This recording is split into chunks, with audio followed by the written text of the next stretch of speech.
வணக்கம். நகரங்களில் படிக்கின்ற பள்ளி மாணவர்களுக்கு தயவுசெய்து நீச்சலை ஒரு பாடமாக முதல்ல மாற்றுங்க.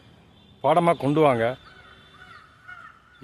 சில மாவட்டங்களில் வந்து பார்த்திங்கன்னா அந்த டிவியில் தலைப்புச் செய்தியை பார்க்கும்போது மனசுக்கு ரொம்ப கஷ்டமாக இருக்குது.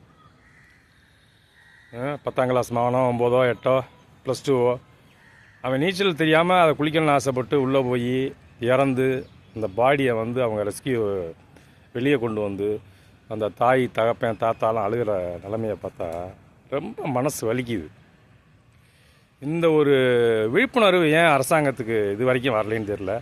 தயவுசெய்து இனிமேல் ஆட்சி அமைக்கிறவங்க அதை கொண்டு வாங்க. முதல்ல பள்ளி மாணவர்களுக்கோ மாணவிகளுக்கோ எங்கேயாவது ஒரு ஸ்விம்மிங் பூலில் கூட்டிகிட்டு போய், இல்லை நீங்களே கட்டி மாவட்டத்துக்கு ஸ்விம்மிங் பூலை கிரியேட் பண்ணுங்கள். ஸ்விம்மிங் பூலில் மாணவர்களுக்கும் ரெடி பண்ணி அதில் பயிற்சியை கொடுங்க. ஒரு நீச்சல் வந்து ஒரு அருமையான ஒரு உடற்பயிற்சி மட்டும் இல்லை, உடலுக்கு ஆரோக்கியமான ஒன்று. பிள்ளைங்கள்லாம் பல பாடங்களை படிக்கலாம். பலவிதமான இன்றைக்கி அறிவியல் வளர்ச்சி, உலகளாவிய அறிவியல் வளர்ச்சி, விஞ்ஞானம் எவ்வளோ முன்னேறி இருக்குது, படிப்பு எவ்வளோ டெவலப் ஆகிருக்கு. இந்த நீச்சலை ஏன் உடற்பயிற்சியாவோ முக்கியமாக ஒரு இதுவாக கொண்டு வரக்கூடாது?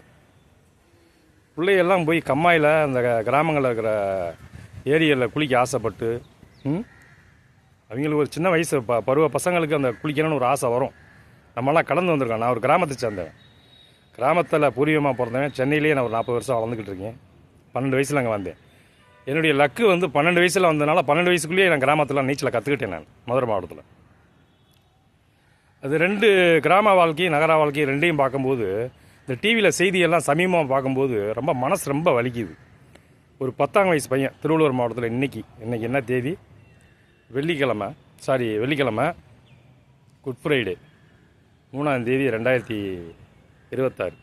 இந்த செய்தியை பார்த்தோன்னே என் மனசு கஷ்டமாக இருக்குது. அவங்க தாத்தாவும் அப்பாவும் எல்லாம் அடிச்சுக்கிட்டு எந்தரான்னு கத்தும்போது இங்கிட்டு வலிக்குது, கண்ணில் தண்ணி வருது. இதெல்லாம் உங்களுக்கு தெரியலையா? தயவுசெய்து பள்ளிகளில், அரசு பள்ளிகளில் மாணவர்களுக்கு நீச்சலை ஒரு பாடமாக, ஒரு பகுதியாக வாரத்தில் ஒரு நாளோ மாதத்தில் ஒரு குறிப்பிட்ட ஒரு நாளோ செலக்ட் பண்ணி முதல்ல ஒரு நீச்சல் குளத்தில், ஒரு குறிப்பிட்ட நீச்சல் குளத்தை அந்தந்த மாவட்ட தலைநகரங்களில் கட்டுங்க. பள்ளிகள் வளாகம் பெருசாக இருந்தால் அங்கேயே நீச்சல் குளத்தை கூட உருவாக்குங்க. எவ்வளோ காசு பள்ளி மாணவர்களுக்கு செலவழிக்கலாம். கேட்டிங்களா? கற்றுக் கொடுத்து அப்புறம் ஃபர்தர் அவன் இம்ப்ரூவ் ஆனாலும் அந்த கிராமங்களில் கூட்டிகிட்டு போய் ஏரி குளங்களில் குளிக்க வச்சு பழகுங்க. இதை கொண்டு வரதுனால வெறும் ஒன்றும் பெரிய ஒன்றும் செலவாகிறாது. ரைட்டுங்களா? வளர்த்து பிள்ளைய ஆளாக்கி அவங்களாம் வந்து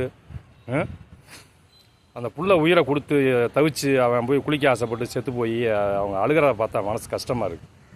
எப்படி மார்பில் போட்டு தோளில் போட்டு வளர்த்த அந்த பிள்ளைய 10ஆம் கிளாஸ் படிக்க போய் படித்து முடித்து நீச்சல் கம்மாயில் போய் குளிக்க போய் பாடியை வெளியே எடுக்கிறாங்க. குடும்பமே கதறி அழுகுது. பார்க்க ரொம்ப மனசு கஷ்டமாக இருக்குது. எல்லாம் பாருங்கள், அதை உணருங்க. இந்த மாதிரி ஒரு திட்டத்தை கொண்டு வாங்க. பள்ளி கல்வியில் தயவுசெய்து கொண்டு வாங்க ப்ளீஸ்.